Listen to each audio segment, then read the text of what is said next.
Yo, what's going on, guys? Welcome to another episode of Second Guessing with Stressan. I'm your host, Garrett Williams, aka Texans commenter, and this is an impromptu episode. I wanted to get in more to the Patriots game, and yeah, I figured that's what this will be. So it'll just be a deep dive. On Wednesday we talked at length. It was a lot of Steelers talk, the win there. But we didn't quite get into like the NFL pro tidbits and just the lineups and rosters and stuff like that. Plus, more audio clips have come out since then, so that'll be what this one is. It's the playoffs, so I'm hype. I wish I could go live every day, but I was able to bargain with the wife to let me go live tonight to try and do a deep dive with you guys. So I'll still try and interact, obviously, with comments, but it may be a little more just kind of going through all kind of stuff. But right off the top, shout out to people on IG. Shout out, I can't pronounce that, but someone says, yo, the long name. Boz and Toon says, yes, sir. Logan Johnson, Texans defense will win. Shout out my guy Zane with the salutes. And then someone says, do you think our team can adapt to the snow? I do. I actually think cold weather and snow is better for us than opposing teams. I know people think that, the Stroud snaps and fumbles is a terrible thing for us and we can't play in the cold now. It's one game we've played in the cold and that's never been an issue before. I would say it was just, a big part of that was Jake Andrews in the center. But let's see. Olamac says, what's up, bro? How do you feel about CJ right now? I'm a little nervous, kind of want Money Mills in. No. I know some people are saying that, but nowhere even close to that. I discussed that at length on Wednesday, so I'm not going to entertain that topic. DLP, Gonzo still playing, stressing me. Yeah, that's crazy. He bounced back that quick from a concussion, but it is what it is. Shout out Loza says, let's go. Let's see. Lil Skelly says the schedule may. I feel that our defense will have 3+ sacks. I mean, we should. And then let's see. Drake May will get put to sleep Sunday.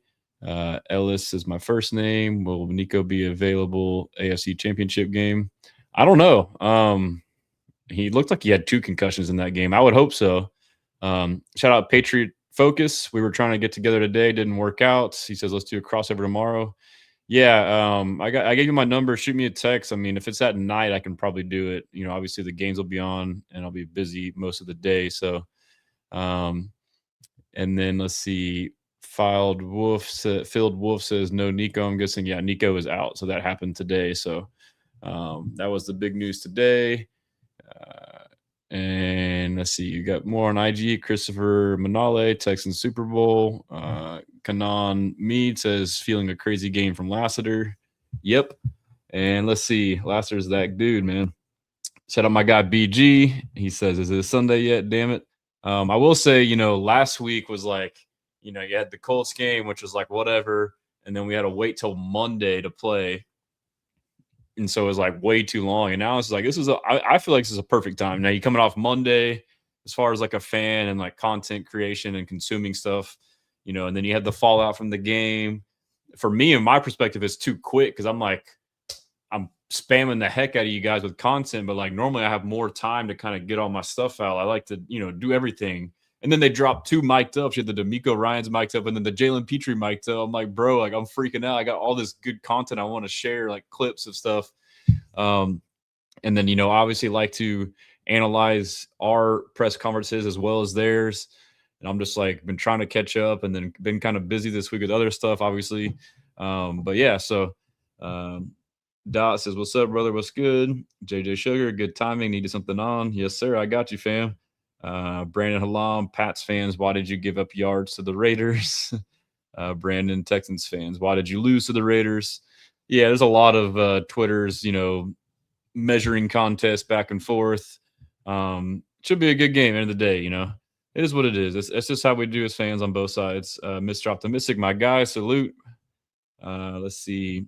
And then Witchy Boo says, welcome. BG, he won't be in the game long. Him returning that quick makes him that much vulnerable to getting concussed again. I don't know about that. I mean, like, I know the way, I mean, I don't know about the science behind it, but as far as like the concussion protocol goes, once you're cleared, you're cleared. And supposedly they clear you when you're, not susceptible to an increased risk. It's like the same as if you never had one, supposedly. I don't know. But, I kind of do believe there is a concussion protocol and then it's for player safety, but I would feel like it gets however that process works. I know we went through with Stroud, but you would think with the playoffs it kind of gets, expedited and you turn a blind eye. Like Josh Allen, it felt like he might have had one. Woody got checked in and out. Nico, I felt like he got one early, let it go. It seems like, and then he came back, felt like he was playing with one. So who knows? But we'll see. I mean, Gonzo obviously is a great player. That's a massive piece. If he was out, he basically changes their defense from the standpoint of he allows them to play man a lot more than if he wasn't in there. So someone is asking me my name. My name is Garrett. JJ Sugar, did Aziz not play him last year? I can't remember. I'm not sure you're saying play who last year. Yeah, this guy's getting weird right here. I'm gonna stop replying to you. Nope, Neville Hewitt is what he said. Okay, all right. And then Field Wolf, don't stop the content, bro. Love all the vids. Been a fan of yours since way back. Yeah, I appreciate that. So, like, as much as I post, I could post a lot more. So it's like I try to like hold it back, but like what I tell myself is like, all right, as long as I'm posting stuff, whether it's Instagram, Twitter, Facebook, YouTube, TikTok, as long as it's getting interaction, I'm gonna keep doing it. Like, so I am, conscious of the fact of like I probably already am like oversaturating and giving too much. But like to me, everything I post, I try and be conscientious of like, is this something people haven't seen? Is it new and fresh? And then like, if I see someone else post something first, obviously besides like national media, I'll kind of clip, I'll try and just share theirs. Because I understand it can get inundated, but I mean, I feel like the appetite for Texan stuff as it should be is at a high demand right now. So, and then we got, let's see, Brandon says the Jags crash outs this week have been great. Yeah, they went from, feeling good about Stroud playing bad to realizing like, shit, they're playing again. Raphael said, I'm curious how their pass protocol, concussion protocol is cool. He turned over. Bakari, Texans have an edge due to their experience in this game. Yeah, that's a point I was making on Twitter, and I believe it made in the last show. But like, it's blowing my mind that like this point is being neglected. Like, this is the Texans' 6th playoff game in 3 years, and we're a young team. Like that is a ton of experience. As far as the AFC, no one besides the Bills have more playoff experience than us. I think we're probably the 2nd or 3rd most experienced team left. I mean, maybe the Niners might be ahead of us, but we have more in the past 3 years. I feel like the Rams might have missed a year, but I mean, as far as like with our team, like almost 80% of it has been together for the past 3 years. And then you throw in the fact that you got a lot of experienced coaches on staff. Cole Popovich was with the Patriots. Nick Caley was with the Patriots when they kind of had their playoff and their runs. And then you have Nick Caserio. He's the GM, but he's involved. You have Jerry Shaplinsky, who is our advisor. Like he's basically kind of like a senior offensive coordinator is in there. Trent Brown has experience. So, I mean, we have a handful of players we've added too that have had a lot of playoff experience too. So we're on the flip side. Like, I feel like people are looking at Texans Patriots as Texans Patriots in 2018. Like that's not what's it's. I know we can't help it, but it's like, oh, it's the Patriots.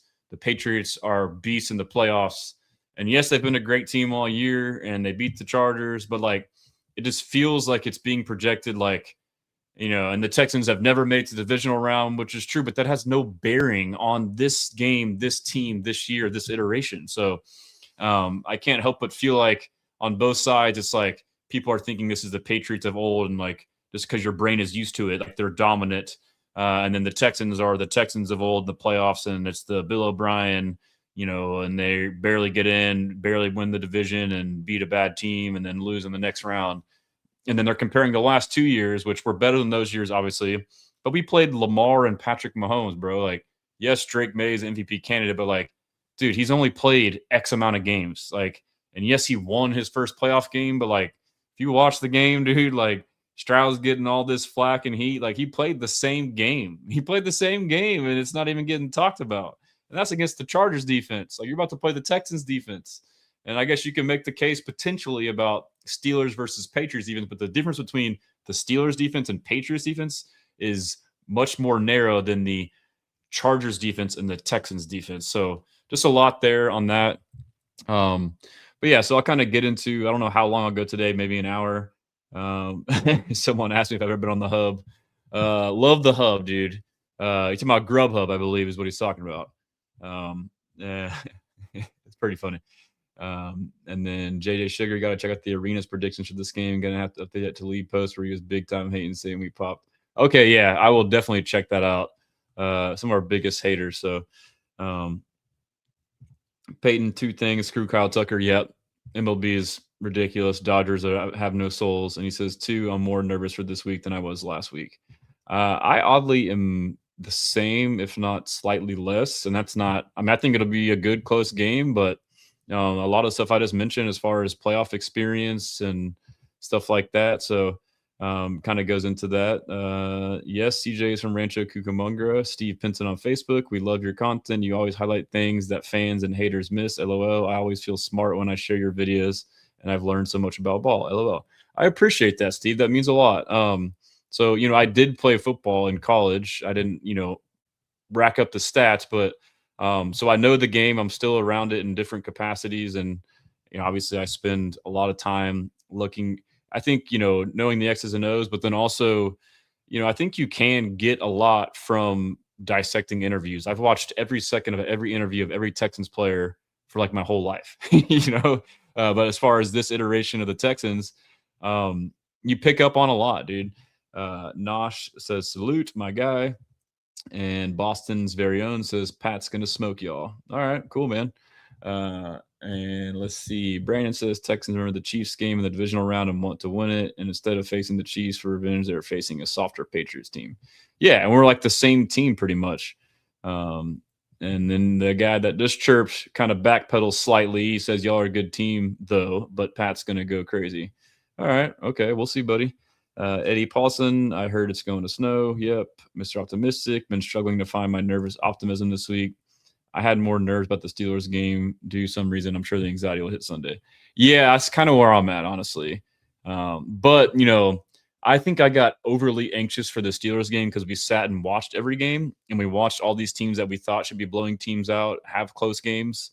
And then just Monday, the wait. It was just, you had nothing to do all day but sit there and think like, they should win. What if they lose? What if you couldn't help it? But like, I think this time we'll be preoccupied. Sunday up until 2 will be long, but Saturday, once those games sit, you'll be good. You'll be chilling. But Sunday morning, I'm gonna go to church. That'll help too.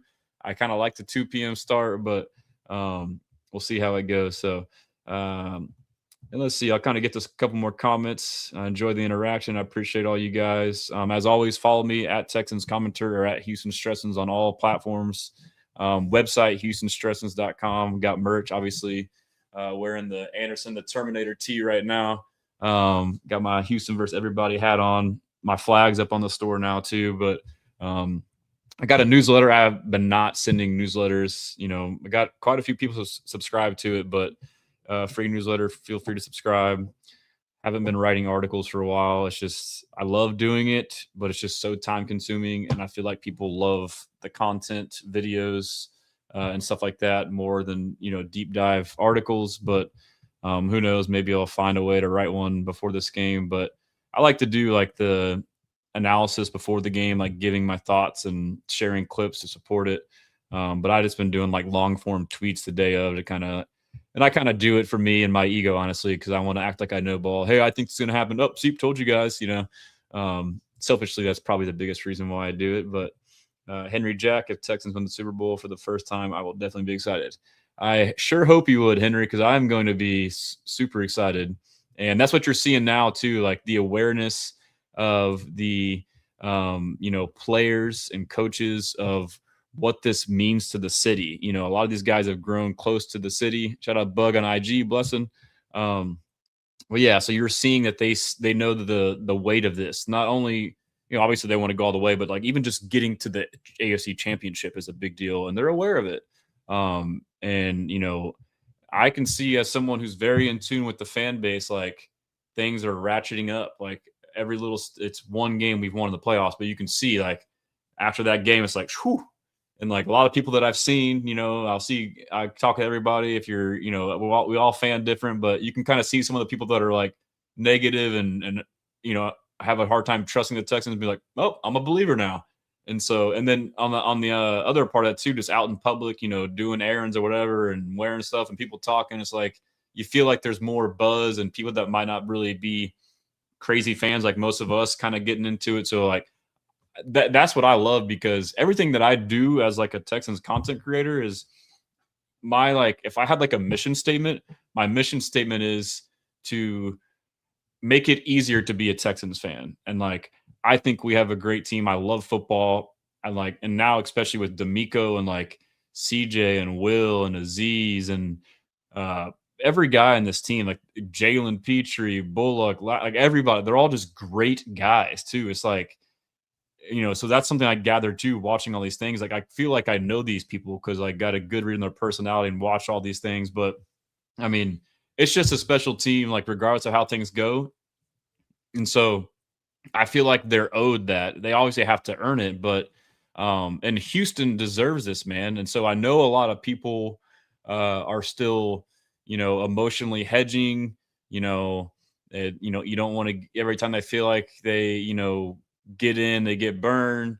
And so that's a big part of it. There is the element too of like Houston's just a melting pot. We're so diverse. We got people from all over the country, the world, really. So like they can still root for this team, that team. I'm seeing people that like, we didn't have football when you grew up here. So then you just picked a team. So that's part of it too. And then you kind of come off of it. But like, this is huge as far as like this fan base is here now. But like, if we have a good run, like you're going to gain all these people between all those factors I just said.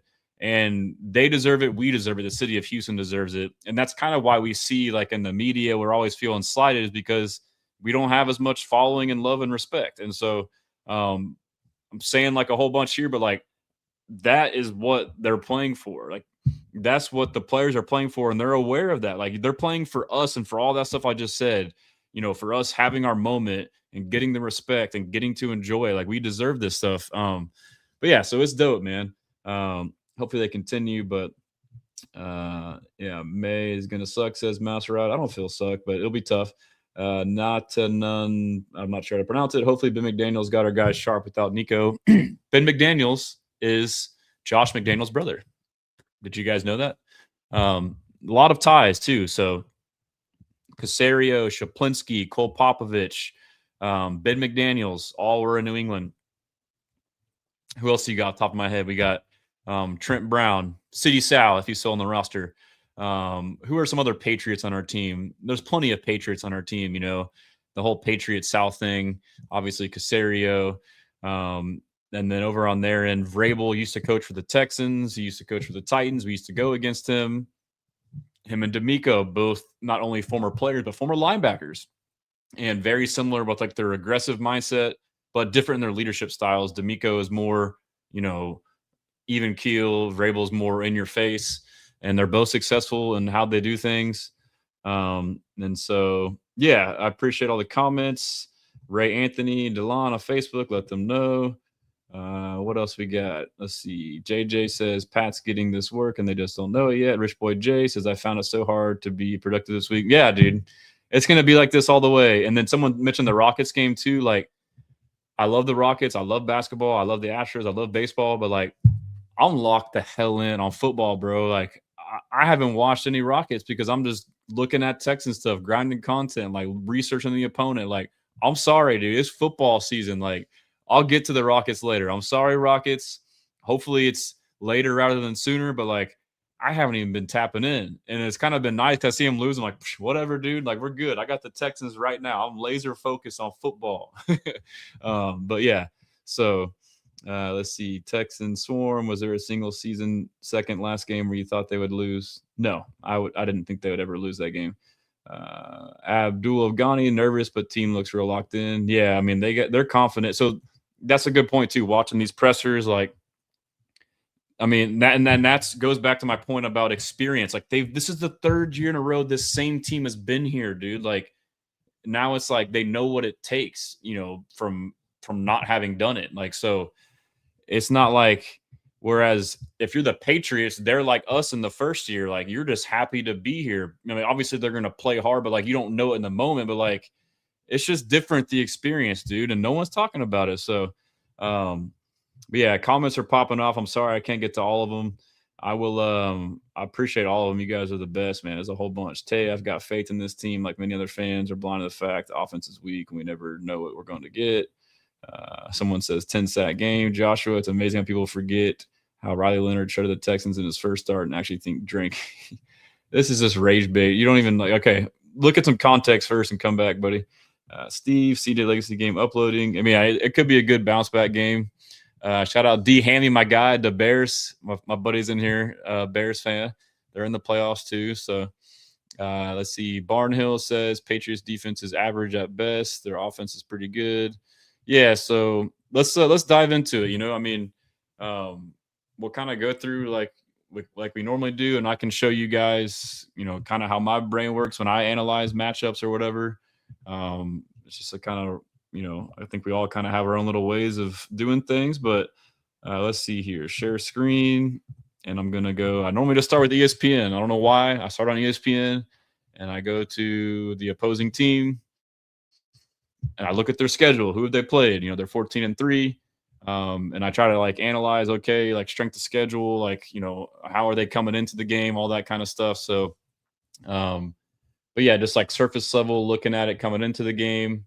Obviously, they beat the Chargers. So let's kind of dissect the Chargers game a little bit, Let's go to that. Share this tab instead. And we're on the Chargers game. And I like to start on, when I go to this section, by the box score here. First down, 17-19, Chargers of Patriots. Third down. Oh, my God. The Chargers were 1 of 10 on third down. That is disgusting. And the Patriots were 4 of 11. It's better, but it's not excellent. Chargers were also 1 of 3 on fourth down. Pats 1 of 1. So, Herbert obviously had a bad game, but total yards, 207 for the Chargers, 381 for the Patriots. And you go to passing, 120 for the Chargers, 235 for the Pats. Rushing, 87 for Chargers, 146 for Pats. Red zone, Chargers 0 for 2. They went for that freaking 4th and goal after a pick inside the 10 by May. 0-3 by the Patriots, so good red zone D by both. Penalties, whatever. Pats had 5 minutes more on time of possession. So just go into box score. Herbert had a terrible game. He was 19-31, 159, got sacked 6 times.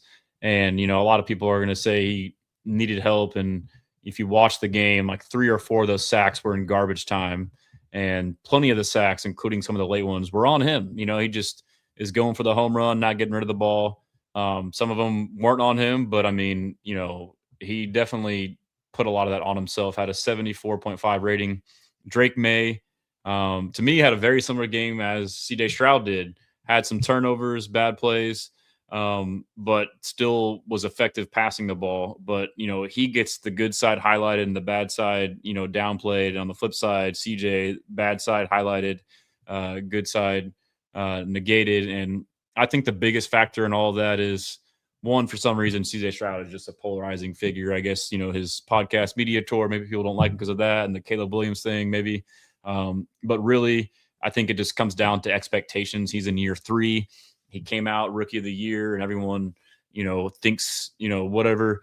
So I think that's a big part. Drake May is still, this is basically his rookie year, essentially, played like half of his rookie year. So anyway, 17-29, 268, 1 touchdown, 1 pick, 5 sacks against the Chargers D-line that had 0 sacks against the Texans. So that's something to think about. And, this is a pretty good comp. Like, we played the Chargers just a couple weeks ago when they were at full strength in essentially a playoff game. They were playing for the division, and we were playing for the playoffs. And then this is a playoff game here. So Herbert also had a bad game against us. And so just looking at it from that lens, when you look at the Patriots offense, Drake May also had 10 for 66. Obviously, his legs will be a concern in this game. And just real quick, my general thoughts on Drake May. I've always been super high on Drake May. I said he's going to be the best quarterback in that draft before the draft started. I think I think Caleb Williams has been better than what I thought, and he's been pretty damn good.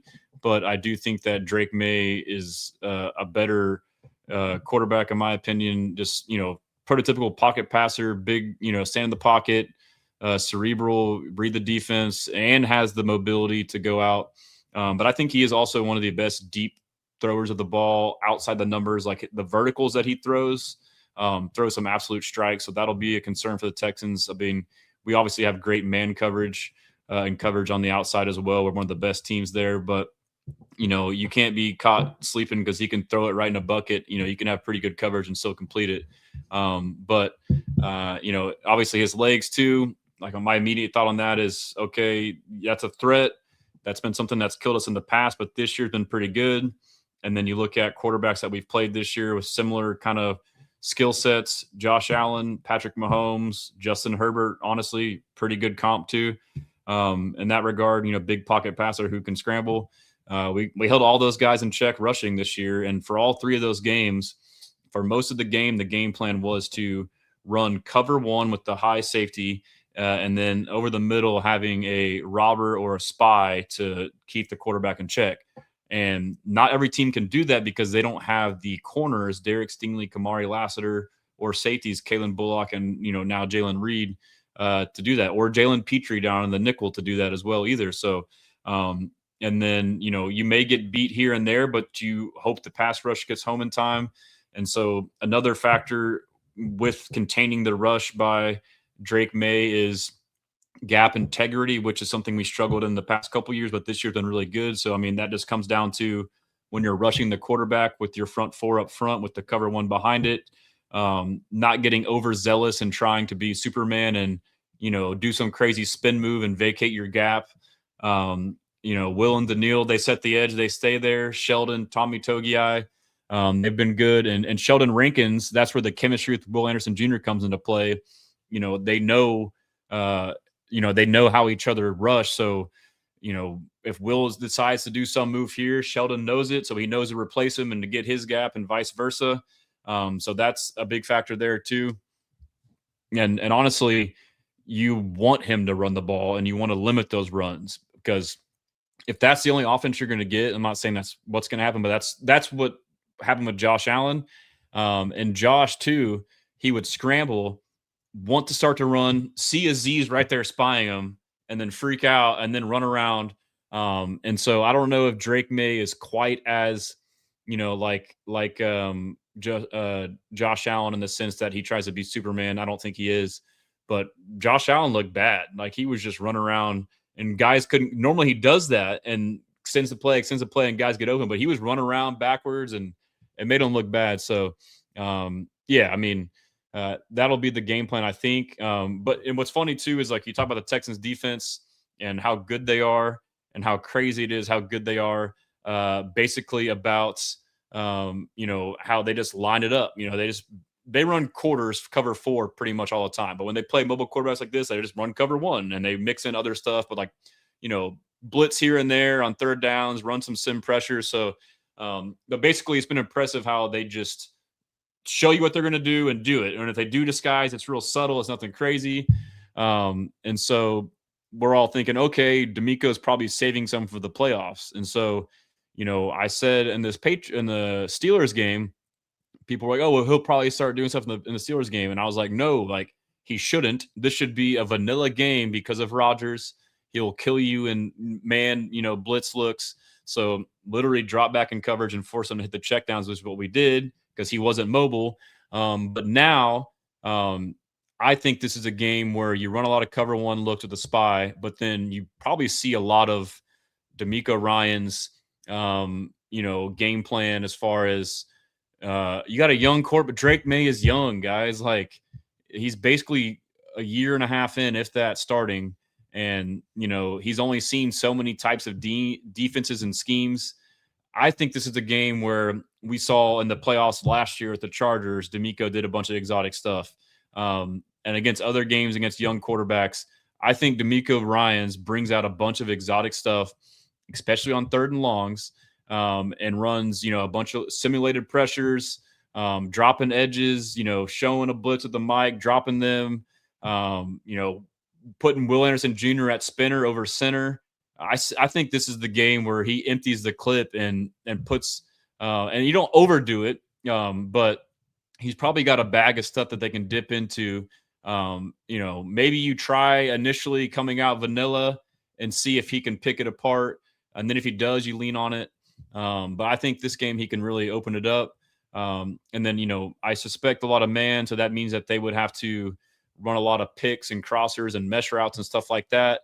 It doesn't mean it always works. So we'll get into rosters here in a second, but just finishing on that game, I mean, they had 146 yards rushing, but 66 were from Drake May. Keep him to 30, 40 yards, that's a win. And then if that's most of their offense, it depends on how those yards are made. But then Ramondre Stevenson, 10 for 53, 5.3. Travion Henderson, who's been, awesome, 9 for 27 for 3.0 yards per carry. So, I mean, he didn't have a great game, but it limited carries. And then, Ramondre Stevenson had 3 for 75 as far as receptions and yards catching. Kayshon Boutte was 4 for 66. And then after that, it's pretty much nothing. Hunter Henry, 3 for 64. Efton Chisholm, 1 for 20. Stephon Diggs, obviously on the Texans last year. Big fan of his. A lot of respect for him. 2 for 16. But yeah, Kyle Williams, I was a big fan of his. One of the Texans to draft him. 1 for 7. He's a speedy burner guy, but I don't think that they have like a true X receiver. I'm not sure who plays that for them, meaning like the big, big bodied field stretcher in the prototypical sense. Kyle Williams is more of like that Tank Dell type. I believe Diggs is back to playing outside this year, so maybe he kind of plays that X role, but he's undersized, even though he's like a Z receiver. And then maybe Boutte. I think Boutte's the slot for them, and Pop Douglas as well. But we can look at PFF to Boutte is the X. Okay. I'll have to look at PFF for the splits, but like, what are his measurables? Let's see. If Boutte is the X, he's 5'11", 190. That's like rare. I mean, Tyreek Hill plays the X position, but he's like, we got Kamari Lassiter Derek Stingley, who can shadow if need be. But yeah, on the flip side, the Chargers, Herbert also ran 10 for 57 against them. So both of this game was both quarterbacks. And then, they pretty much got shut down elsewhere. They also didn't have Mario and Hampton. He played 1 snap, came out. Kamani Vidal, who's been playing well, got held in check, 11 for 31. So, let's go over to PFF, and we'll look at PFF more so for, the lineups like we normally do. So we'll go back to the Patriots, and now we'll see if we can dive into their schedule a little bit. So, I think they've had 2 wins against teams with winning records, I believe. I may be wrong. But they've had, let's just go to, let me see. Let me go to ESPN on the other tab, NFL. If we go to standings, and I'll share this tab instead, playoff. And we go to the Patriots had a 0.391 strength of schedule and a 0.370 strength of victory in the regular season. And the Texans had a 0.522 strength of schedule, and they had a 0.441 strength of victory. That is a massive difference in both categories. It doesn't matter, but it matters. I mean, come on, dude. And so we'll come back here to the Patriots schedule now that we kind of laid out that and kind of dive into it. I mean, they beat the Chargers, so that was a good win. We'll start from week 1, which you don't wait too much early on, but lost to the Raiders week 1 at home. And let me see too if I can look at home and away records. So I'm gonna go to this tab real quick. Patriots are 6-3 at home, 8-0 on the road, and that doesn't include the 1 win at home. So that's a pretty crazy deal. I thought they might have been other way around. So not necessarily like elite at home, which I don't know if that is I think opponents matter more so on that. But and then they beat the Dolphins week 2 by 6. Lost to the Steelers week 3 by 7 at home, and then beat up on the Panthers, and then beat the Bills by 3 on the road. Good win. Beat the Saints. I mean, Saints, they played pretty good down the stretch, but I don't even know in this Saints game if this was Tyler Shuck playing or not. It was against Spencer Rattler. So, I mean, they played pretty well down the stretch, but they didn't even play Tyler Shuck. Took care of business on the Titans. That's a good win. I mean, we can't really say we played the Titans twice, and let's see, Browns. They beat the Browns pretty good, 32-13. And so, most of the bad teams they played, they won by multiple scores, but they had a couple close ones. Falcons won by 1 point. Falcons missed an extra point to tie it late in the fourth quarter. Beat the Bucks by 5 later in the year. We obviously lost to the Bucks. Bucks kind of went on a slide, but they won that game 28-23. Then they beat the Jets, took care of business, multiple scores there. And then they beat the Bengals, which I believe was with let's see, they beat Joe Flacco and they beat Joe Flacco with the Bengals 26-20. And then they beat the Giants, took care of business. So they have a lot of wins against bad teams, a lot of them taking care of business, and 3 to 4 1-score games, which we've had our fair share too. And then lost to the Bills later in the year. They had a big lead and the Bills came back. And then they beat the Ravens. That was a game I feel like they should have lost. It was on primetime, but they won. Also, Ravens aren't nearly as good as what we think. And then they won 28-24. And then they beat up on the Jets 42-10. And then beat up on the Dolphins 38-10 against Sam Ellinger. So I think the Jets game, that might have been Tyrod Taylor playing for him. Let's see who was playing in that game. No, they beat Brady Cook and Austin McNamara. So, but yeah, I mean, we can go back and forth on both sides, but I mean, you're lying if you're saying that like it's and you don't have to be a hater or having an agenda, but like the Texans had a much tougher schedule and the Patriots had an easy schedule. Like that's facts. Like we don't have to. I mean, you don't have to say that's going to dictate things, but like you can acknowledge that. But yeah, so over on PFF, they have their power rankings for what it's worth. Texans number 4, Patriots 6th. Defense were number 1, they're number 8. Power rank on offense were 17, they're number 3. Strength of schedule played were 18, they're 32nd. This is for PFF's metrics. But yeah, so they both run the ball 40%, pass 59%. Offenses are probably pretty similar. Josh McDaniels, Nick Caley. And so you wonder too with that element too, like both sides have been asked about, the carryover, Caley, McDaniels, whatever. And both sides are downplaying it, talking about execution. But I mean, who knows if there's some angles in there where it can benefit one or the other. So for PFF grades, which are whatever, especially for quarterbacks, they have Stroud 71.9, Drake May 89.6, passer rating when clean 107 for Stroud, 119 for May. When under pressure, 60 for Stroud, 93 for May. Big time throw percentage, 3.29 for Stroud, 3.99 for May. Turnover worthy play, 3.11 for Stroud, 2.81 for May. So I don't know if that includes playoffs. I feel like Stroud was in the 2s and that probably jumped up. But so yeah, May is doing a pretty good job taking care of the ball too. I guess it's better than what I thought it would be. Power rating, I don't know how that works, but Stroud 3.5, May 5.5. Yeah, I'm not sure what that means, but the real reason I like to go in here is for the lineups. Let's see here. Great video, very good presentation. I appreciate that. If Patriots had a 3rd place schedule in their division, says Tay. Appreciate the comments. Saints top 10 D, says Josh. Browns top 10 D. Bills top 10 D. Bills are not a top 10 D, dude. Bills running defense is terrible. Chargers, I'll give you that. Browns, okay, but their team is terrible. Like the Browns don't have, I mean, you have a good defense, but the Browns are not good, bro. And Saints, yeah, you played Spencer Rattler, dude. So this guy's in here going back. Strength of schedule don't mean dick.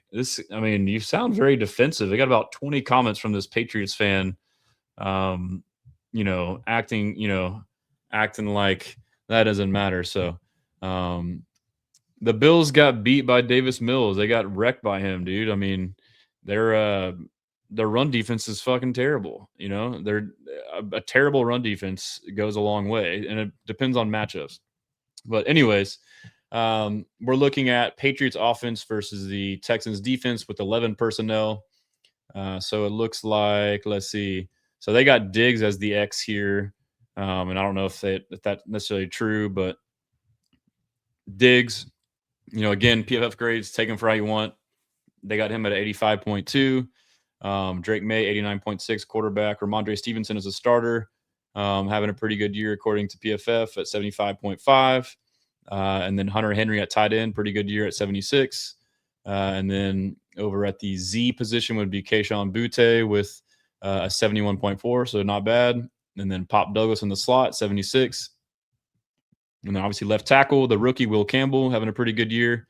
Didn't have his best game last game, but is poised to come back. Him and Will have played against each other in Alabama, which, you can't really take too much from that. Alabama versus LSU.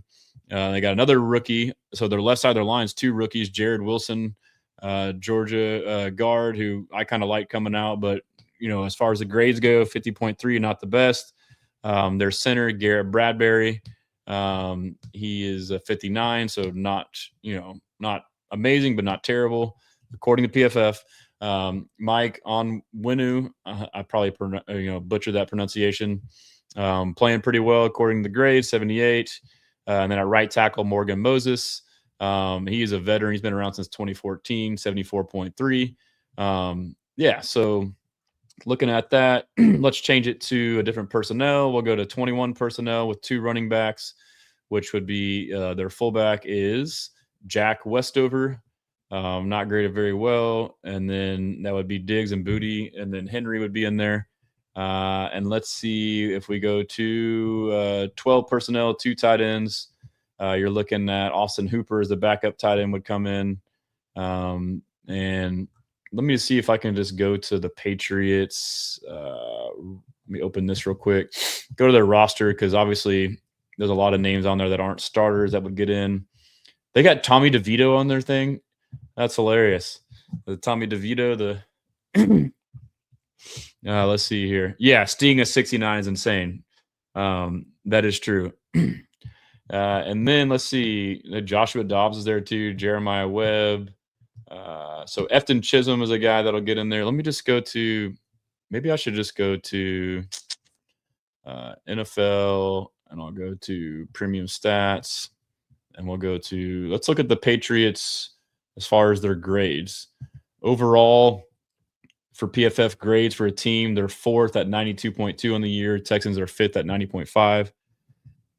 And then we'll go to their offense and just look at snap counts, and we'll filter it by that. So all the O linemen there. Mac Hollins. Is Mac Hollins out for the year? Let's see. Mac Hollins. Is Mac Hollins? Am I tripping? Is Mac Hollins hurt? He got hurt, right? Mac Hollins late in the year. He's an interesting guy. Awesome personality. He had an abdominal injury, which he's on IR. That's a bummer for them. Kayshon Boutte. So Kyle Williams, obviously, he's probably gotten more snaps, I would imagine, post Mac Hollins injury. Ben Brown, their guard, looks like he's came in probably when some injuries happened. Vidarian Lowe is a tackle. He's had 317 snaps, maybe blowouts, injuries. Pop Douglas only 309 snaps. So as far as the receivers, maybe Pop Douglas is starting to get more snaps post. If there's a Pats fan in there, so what'd y'all do whenever Mac Hollins got hurt? Which receiver stepped in more? Let's see here. Antonio Gibson is down the roster down there. Maybe, I don't know. I think that covers most of it. So, and I'll do this for defense, and we'll go back over here first real quick. Let's see. Defense. Share this tab instead. We'll go to – all right. And so we have – this will be the nickel defense matching up with 11 personnel, which the Texans run quite a bit. For the Patriots, you obviously got Christian Gonzalez, who's back. According to PFF, 67.9 grade. That's surprising, knowing how good of a player he is. So according to them, it's not, his best year, but he's playing pretty well. Marcus Jones is a very good nickel out of U of H. And, he's, I know Casario and all them have a lot of respect for him. and call him one of the best, punt returners as well. So that's noteworthy. He's got some good speed. And, Christian Kirk had a career day, or not a career day, but the best, day receiving in Texans playoff history as far as yards. And he did it all pretty much in man coverage, all against the same nickel corner. So that'll be a matchup to watch. Can Kirk get that same success against this guy as opposed to, I forget the guy's name on the Steelers. And on the other end, they got their other corner is, I don't want to say his first name and be wrong, but this shit's lagging. Carlton Davis. Yeah. So I feel like Carlton Davis, is he the guy that was on the Bucks? Let's see. I'm gonna go to his season stats. Pull this up. Share this tab instead. Yeah, he was on the Bucks. And then last year he was on the Lions. So I think he's a decent player, but I mean that's not an all-world corner. So maybe some potential there against Carlton Davis. We'll go back to the bummer. Nico's not in. What am I doing? Share this tab instead right here. Okay. And then just finishing off secondary, you got Craig Woodson. He is a rookie out of Cal. And so you got a rookie safety with the 66th grade. And then you got Jalen Hawkins. He's also out of Cal, but drafted in 2020 with a really good grade, 82.5. And then you got as the linebacker, I'm not sure, it doesn't say whether that's Mike or Will, but Robert Spillane. With the 75.8, which is a pretty good grade. I mean, I don't really know a bunch about him. I feel like he was maybe on, let me see. Was he on the Raiders? Let me look up in premium stats his deal for his career. Yes, he was on the Raiders. I know ball. So I think he's always been a pretty solid linebacker. Let's see here. Let me X out some of these windows. They're piling up on me. Don't want that one. Don't want that one. Okay. And so Robert Spillane. And then we have Christian Ellis. And I'll get to the comments too. If y'all have like some notes on stuff that I'm missing, we can go to that and see, where I'm lacking. So the Patriots fan says that Spillane is a very good tackler, but he was a 75.8. Christian Ellis is 62.3. Out of Idaho. Cool. I like that's FCS school. I'm not sure if they're still FCS or not, but yeah, so I don't know much about him. Harold Landry is questionable. I don't know if he'll play or not. But obviously he's one of the more noticeable names on their team as an edge rusher. Having a pretty decent year, 70.4 grade. And then Milton Williams, obviously money Milton Williams. He was the big name coming out of the Super Bowl last year. Big free agent.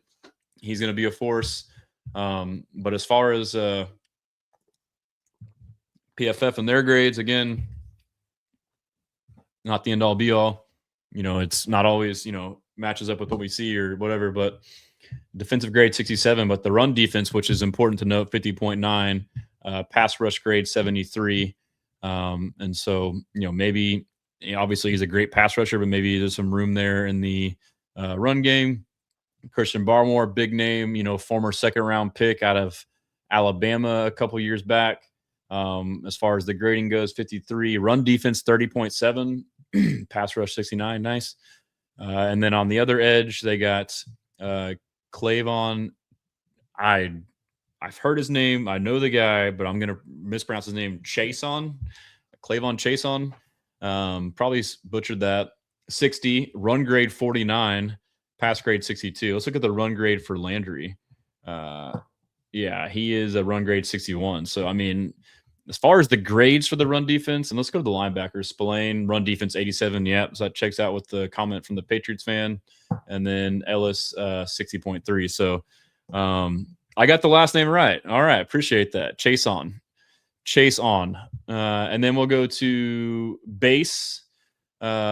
And so, the Patriots are a 3-4 defense, so out of base. And, I kind of like had this hunch. I don't know if I said it on here. I feel like I was going to write an article and I never like got it out there, but I feel like the Texans rush offense matches up well against 3-4 defenses.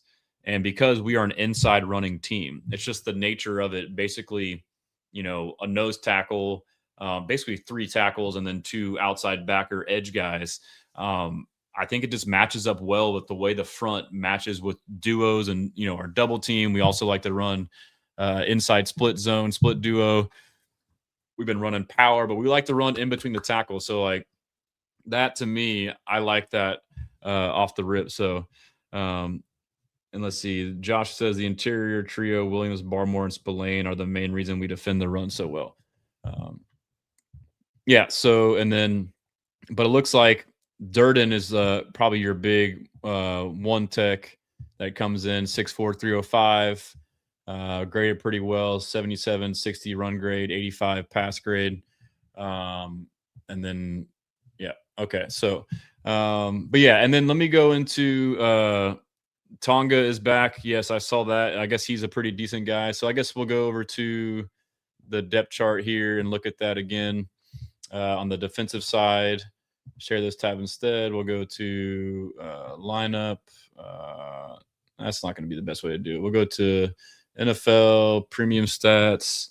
Richard Gill says, "Yo, ball." Hey, I appreciate that, man. Are you a Texans or a Pats fan? I appreciate, a Patriots fan in here too. Like, I like to try and not be toxic and, just come out talking crap. Like, I just love football. Let's see, New England Patriots. Where we go? All right. So Patriots defense, we're looking at just kind of get an idea of who we may have missed that aren't necessarily starters, maybe rotational guys. So Craig Woodson, Carlton Davis, Jalen Hawkins, Christian Gonzalez, Robert Spillane, Marcus Jones, Christian Barmore, Harold Landry, Clavon, Chason, Christian Ellis, Jack Gibbons, linebacker. So I'm not sure, is he someone that's been injured or is he just a rotational piece? If you could let me know in the chat, let me know. Patriots fan. And then let's see, Milton Williams, Corey Durden. He's the nose tackle. Kairos Tonga is a guy that came back. So I know a lot of Patriots fans. Yeah, I'm not using. Is this a Pats fan coming in talking crap? I'm not using PFF grades to say anything, but yeah, man. If you wanna get all pissy, go ahead. Sins friendly Patriots fan. And then let's see. So Kairos Tonga is someone the Pats fans are high on. So it looks like he had an injury and hadn't played since Baltimore, but besides that, he played most of the year. His 4th, 5th, 6th year in the league, was on the Cardinals last year. 6'4", 338. So that's their big nose tackle is, I guess, what's going on there. So Jim says, you're doing fine. Pats fans comfortable here. Yeah. Pats fans flooding in here. That's all good, man. I like it, man. I'll take it. Let's see. Share this tab instead. All right. So Tonga is basically their nose tackle. It sounds to me like Tonga will come in and get more snaps over Durden potentially. He also plays fullback for them, is what Joshua says. And then Jack Gibbons, he says, is a rotational guy. And so we'll go back to Anthony Jennings. Is he a rotational edge, I imagine?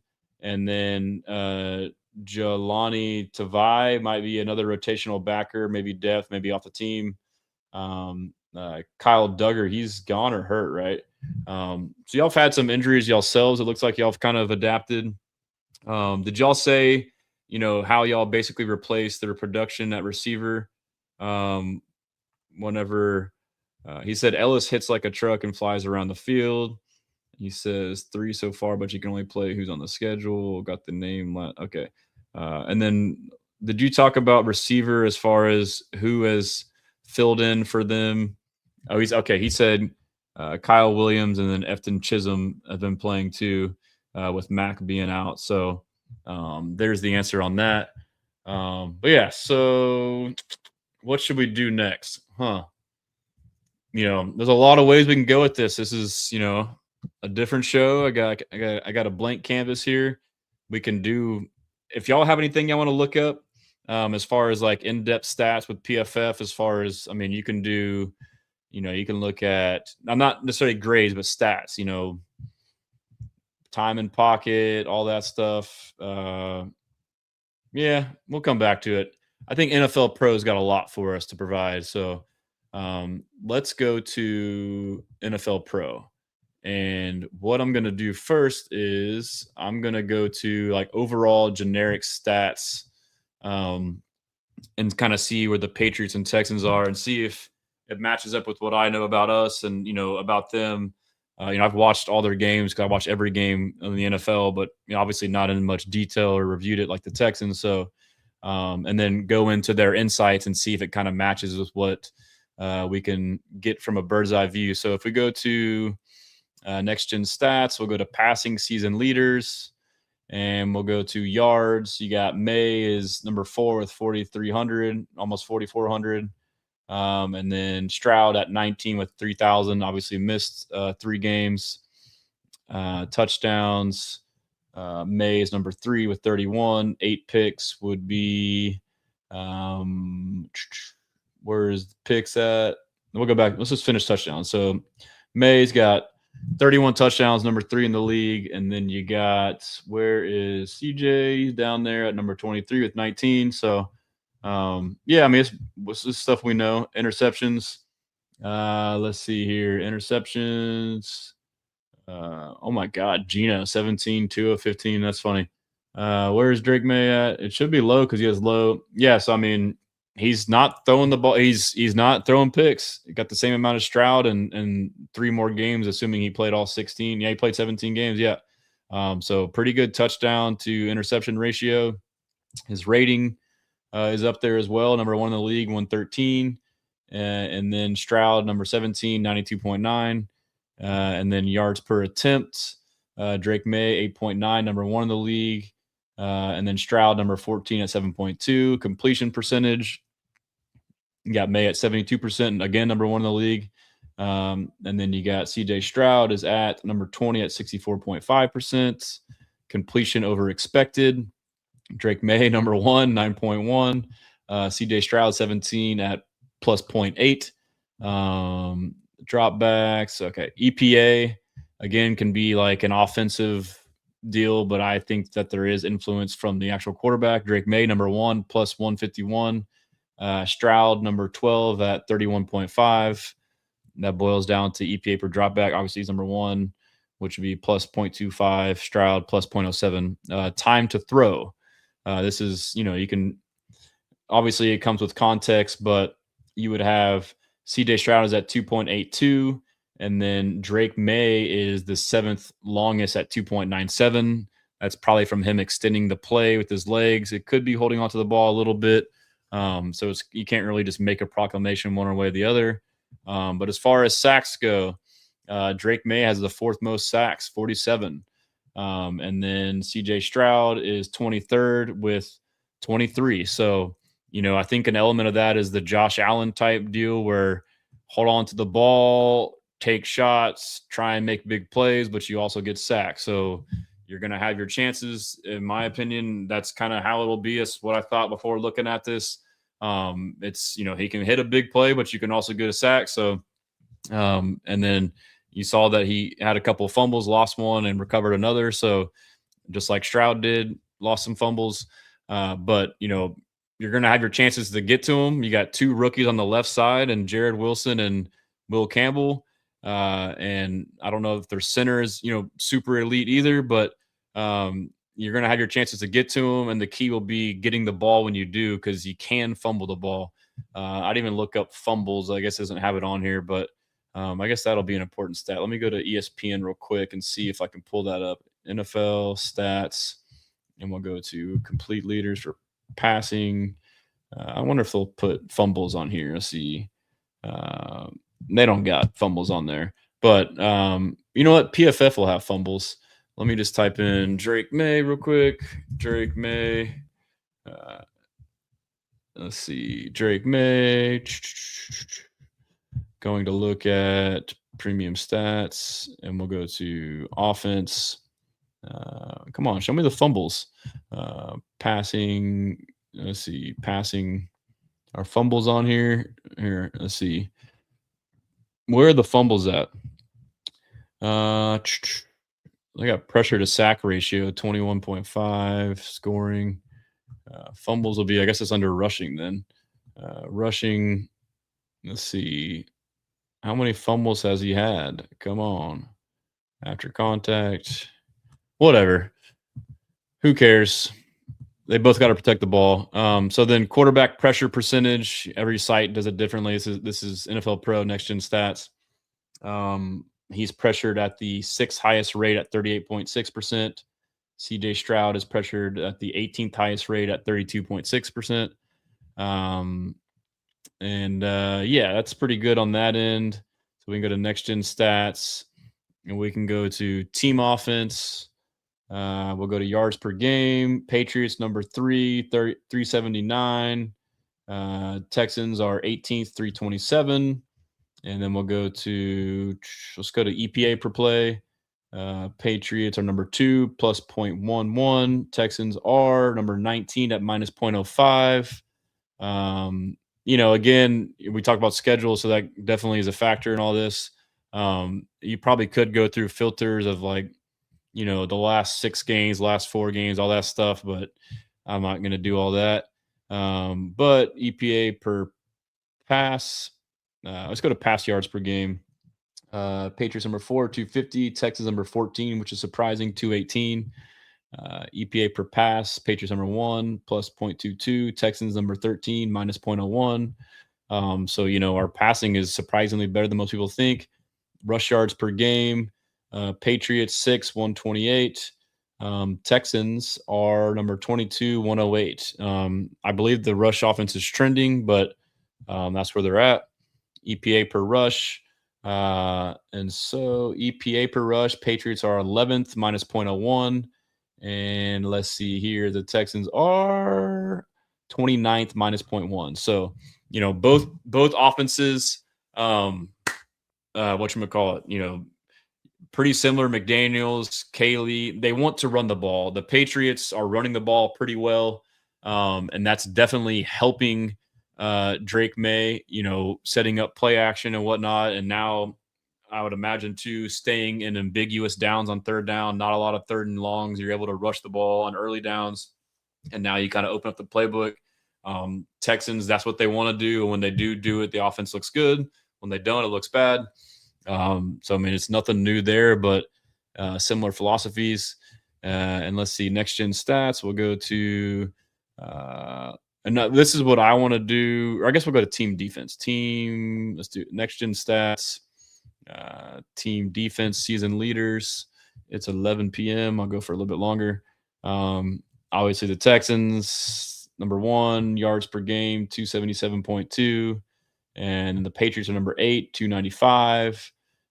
Let's see, EPA per play. Texans are minus 0.18, number 1. And the Patriots are minus 0.11, which is number 9. Pass yards per game. The Texans are number 6 with 183.5. Patriots, 193.5 is number 9. I guess EPA, see if there's a disconnect there. EPA per pass, Texans minus 2.6. So a lot of those pass yards are kind of, proving you wrong. Patriots number 9, minus 0.14 EPA per pass. Rush yards per game allowed on defense. Texans are number 4, 93.7, and Patriots number 6, 101.7. So both teams want to run the ball. Both teams don't give a lot of yards running the ball. EPA per rush on defense. You got the Texans at number 10. Their rush defenses are still the same, minus 0.07. Patriots minus 0.07. So they're both 10th. Opposing quarterbacks' time to throw is going to be Texans 6, 2.78. So obviously they get it out quick because they know the pass rush is coming. And then for the Patriots, teams 2.86. So teams holding the ball a little bit longer than the average against their defense. Quarterback pressure percentage. Patriots are number 10 with 35.9. And the Texans 18th with 33.9. Again, at least when it comes to the Texans, misleading because they don't even get the chance to rush the passer. Teams just throw the ball out quick. So I do wonder if Josh McDaniels will try some of that, like we've seen a lot of teams do. Pretty much every team we've played has come out before the game. A lot of quick passing game screens. I wonder if Josh McDaniels will try and implement that to keep Drake May upright. I imagine it's trying to run the ball first and get third and short and run play actions and boots. But if not, they're going to need quick passing game and screens as well. I know they're, just from what I think, more of a deep passing team. So Joshua says we are definitely better overall. You're tripping, dude. You just completely neglect beating up on these poor teams. Like all those stats we went through, you have to remember who you got those stats against. You played the Chargers, and y'all's offense, number one offense in the league, had 16 points at home. So you have to factor in that too. Um, but yeah, so let's see here. Let's go to like the tidbits. Let's get this going. I think after this will be good. Points per game, 23.8, 13th for the Texans, better than we would think. 28.8, second for the Patriots. Point differential, plus 109, 6 for the Texans, plus 170, third for the Patriots. Record in close games, 7-5 for the Texans, 7-3 for the Patriots. Average margin of victory, 11.1 for the Texans, 13.4 for the Patriots. Turnover differential, plus 17 for the Texans, second, plus 3 for the Patriots, 10th. Penalties, 118, which is 24th, Texans, 98, which is 6 for the Patriots. And then going to passing, Texans offense versus Patriots defense. The Patriots have pretty much every advantage except two, but they're not huge advantages. 1, 2, 3, 4 of them are 3-star, 1, 2, 3 or 3-star, 2-star, one's a 1-star. Texans have 2 1-stars, but intermediate is where Texans have an advantage, and then passing versus pressure. But the Patriots got passing versus blitz. We're 18th, they're 4th, so they're going to try and blitz us. That's what they do, and that's what we're not the best at, especially with no Nico. Passing versus no pressure, 17, they're 5. Short passing, I feel like we're good at quick pass. I guess short passing is different than quick passing. That's crazy. They got us at 19th on quick passing. I feel like the quick game is like our biggest bread and butter. But flip side, Patriots passing offense. They got 1, 2, 3, 4 advantages. We have 1, 2, 3, 4, 5. They have 2 4-star, 1 3-star, and then we got a couple 2-stars. So they, according to these stats, they got pretty even. I guess deep passing, they're number 1. So that's where rush and coverage will have to come into account. We're number 14. Versus blitz, they're number 4. We're number 18. Intermediate passing, they're number 6. We're 13. Passing versus no blitz, they're number 2. We're number 1. Quick passing, they're number 4. We're number 13. Passing versus play action, they're number 8. We're number 2. And so, yeah, we'll go into rushing. Let's see here. Rushing, I think what I'm going to do is I'm going to pull up my X real quick and probably play a couple clips before I go into the next one to give me a second to catch my breath. But I can play some clips coming up here. All right. Anyhow, all right, going back over here to rushing. Patriots have advantages, majority of them, all but 2 for their defense versus our offense, and then our defense versus their offense. We have 4. They have 1, 2, 3, 4. So it shows them having overall advantage, and then even on the flip side, rushing under center, we're not great at it. 31, they're 12. Design runs were 29, they're 10. I will say the running game has gotten much better, and I think a big part of a run game too is just sticking with it. So like a lot of these runs that don't grade out well or whatever stats wise, it's like it doesn't show the whole value. It's we're sticking with the run to not lose yards and to set up other plays. But yeah, let's just go into the insights and see what they got. But I will play a couple videos until then. Here is Jalen Hawkins, a Patriots safety. Let's see, on the Texans secondary or receivers. They still got good players, man. That can step up. You know what I'm saying? Got 19. Got 81. Rookie, he's nice. 14 is a good receiver, too. You still got Kirk. A lot of good players. So, got to be prepared. They still got good players, man. And then we got, this was pretty cool, Matt Burke and Jalen Petrie feeling mic'd up. Yeah, Coach Burke does a good job. He's a very personable person, first off. He's always checking up on you. He's always sliding a couple jokes here and there. And he's always keeping the room very light. With that, I think he does a great job at also holding us accountable, making sure that we're on our P's and Q's and making sure that, we're locked in. But he does a good job at balancing the two. I think that's what makes him so special. You look kind of cool with the vest on. Hey, man, that's my style, bro. I thought I wore the polo sweater today, too, man. I saw. Everybody can't do it. Hey, man. I got scars for days, man. I'm an accessory guy. Watch this. I like it. Somebody getting the ball. Somebody over here getting the ball. I don't know who. Somebody getting the ball. Probably him, and then me. It's just business for you. Hey, man, I know how you get. Hey, man. It's always just spray from clean cut. All right. I'm good. I caught my breath. All right. And so a lot of insights. This is, man, I got a lot more reading ahead of me. Patriots versus Texans. Patriots have won 28 playoff games and appeared in 12 conference championship games since 2002. Both most in the NFL over that span. Texans are the only active franchise to never appear in the cup. Okay. All right. We know that. Patriots versus Texans. Patriots have won 8 consecutive games in the divisional round of the playoffs. These are all things that have no bearing on this current iteration, like I talked about in the beginning of the show. Anyway, they've won 8 divisional playoff games, longest streak. Hey, it's been, all these streaks and stuff. It's been a season of them ending.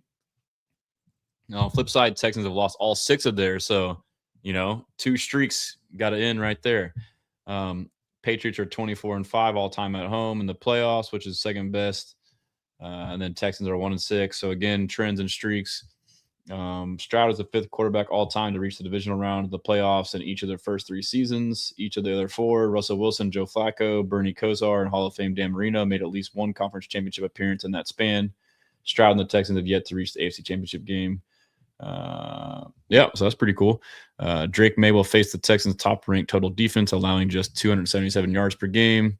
Only 4 starting QBs under center of the age of 25 have beaten the number 1 total defense in a playoff game in the last 40 seasons. CJ Stroud, Jalen Hurts, Tim Tebow, and Tom Brady. Texans have won 16 consecutive games, including the playoffs, when they score at least 20 points in a game. That's crazy. They are 12-0 in such games in 2025, including the playoffs, and every other team has at least 1 loss. So score 20 and we're good. Christian Kirk has had a receiving touchdown in each of his last 3 playoffs games played. Ooh, the longest active streak in the NFL, and only Travis Kelce's 6 straight games, and Cooper Kupp has had longer streaks in the playoffs over the last 10 seasons. That's crazy. That's a fun fact. Mike Vrabel and DeMeco Ryans will be the 4th pair of head coaches to meet in the playoffs that both made the Pro Bowl as players in the same season. That's crazy.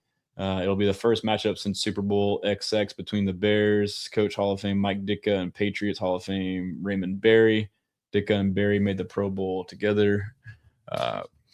Stephon Diggs was held to just 16 receiving yards on 2 catches in the wild card round. Diggs hasn't had a 100-yard game in the playoffs since 2002. He had 5 100-yard games in the regular season, which were tied for 5th most in the NFL. Patriots offense, despite aligning in the shotgun at the 9th lowest rate this season, 53%, the Patriots gained the most yards per play, 7.1, earned the highest success rate, 50.6, and generated the highest explosive rate, 18.7 from shotgun. Than any other offense this season from under center. Patriots gained 5.5 yards per play, 8th most, so they don't run shotgun a lot, but still good at it, but also good under center. Obviously, they're a good offense overall.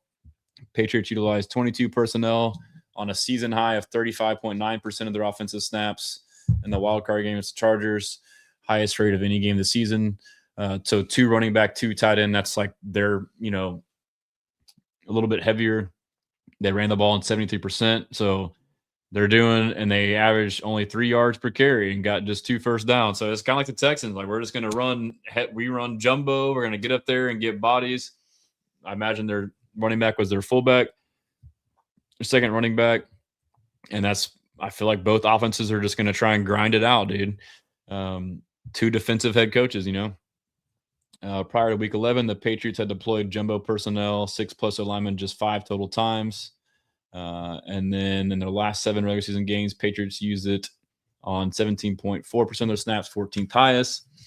Substituting Thayer Munford Jr. as the 6th offensive lineman, the Patriots used jumbo personnel on 14 or more plays in each of their last 3 regular season games, but just 4 times in their playoff bout. However, with the jumbo on the field, Booty caught a 42-yard reception in the third quarter, and Henry scored on a 28-yard pass. So, I mean, the Texans are the same way. They run jumbo to run the ball, and then you set up a play-action pass. And it's to max protect. You run a 2-man route concept. So, I mean, they're doing the same stuff. Kaylee and McDaniels.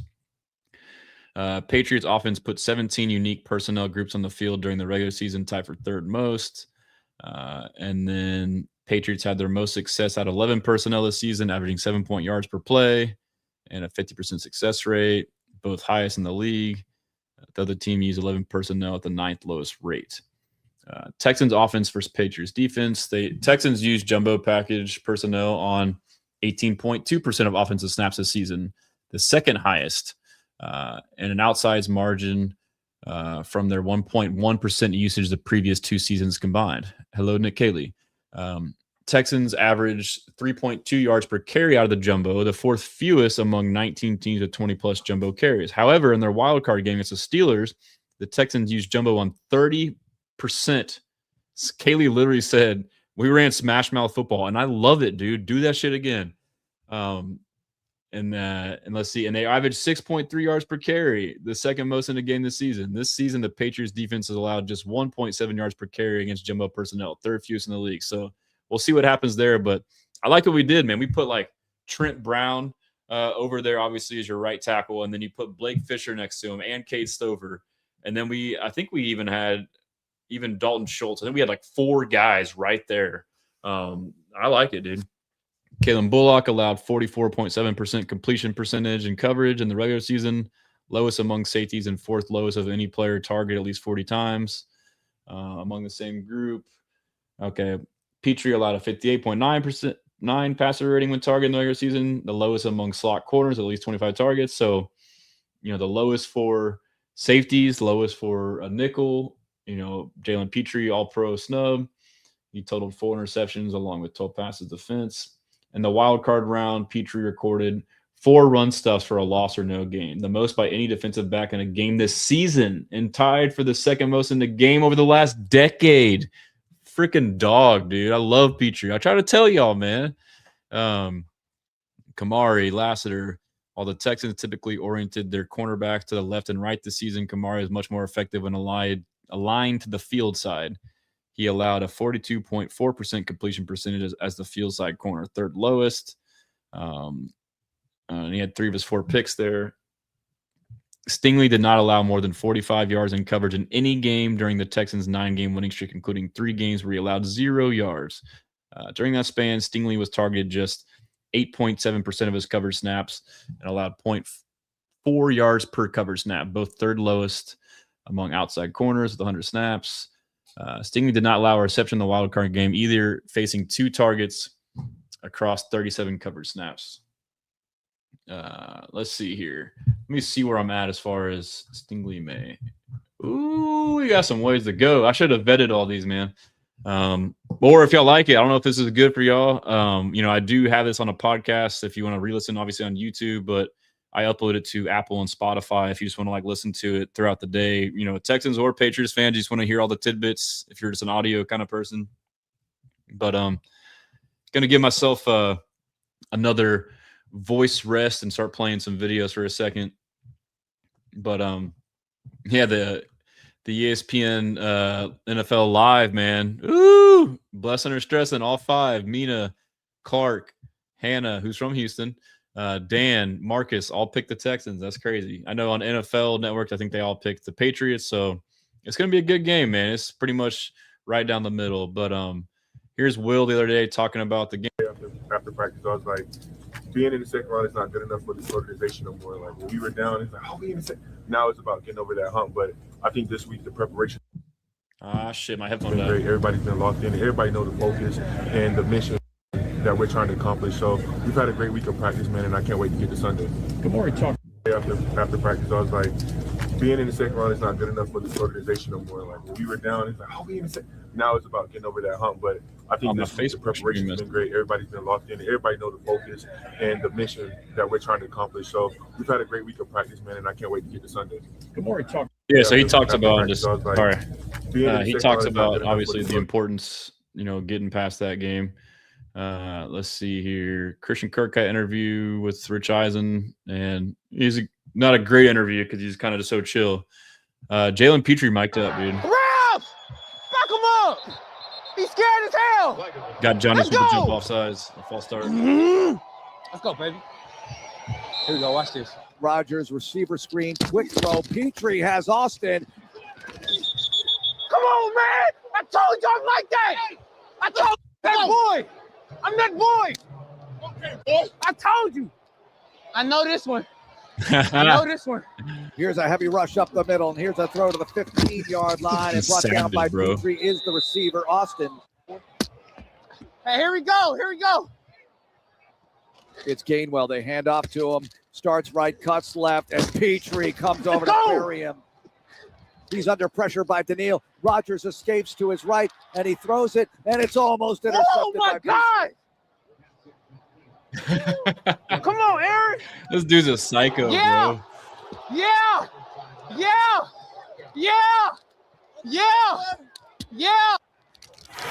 Gainwell gets the toss, and Petrie has a TFL.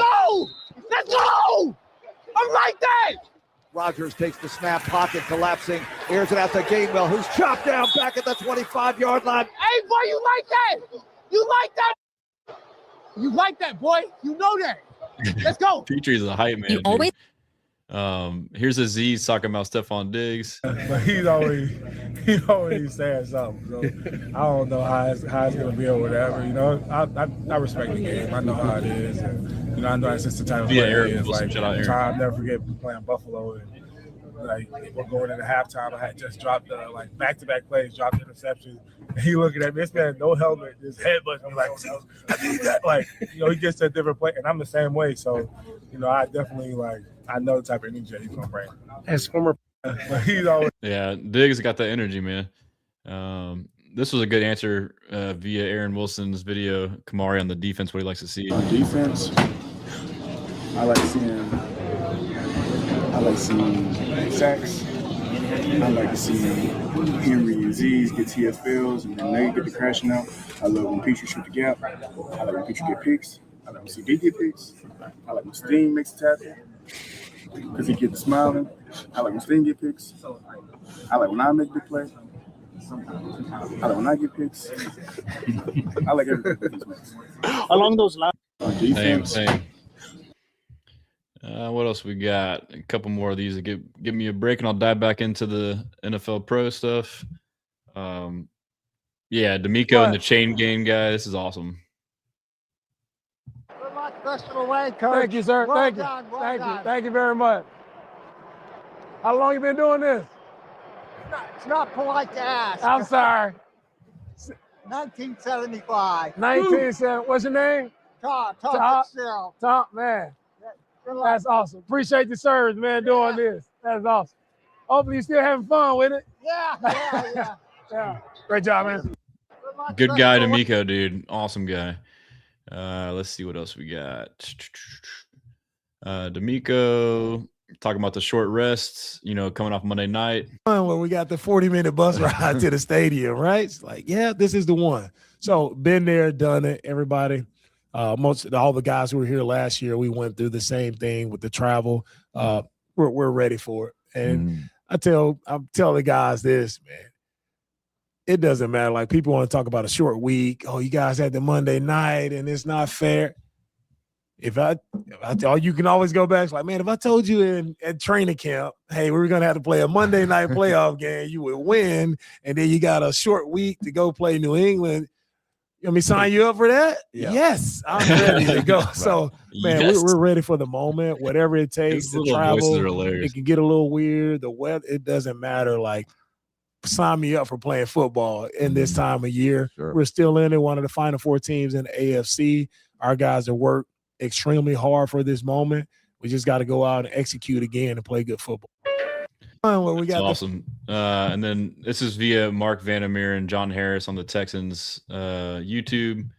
And then, yeah, like, watching the games over the weekend, I was like, man, we need to take the points. And then here's D'Amico on Monday. Pre-game session, going through it. And so there was no doubt in my mind, like, hey, we get in range. Let's go, Amy. Let's put it through. I mean, you can, do we go for it, be aggressive? I saw a lot of teams over the course of the weekend being ultra aggressive.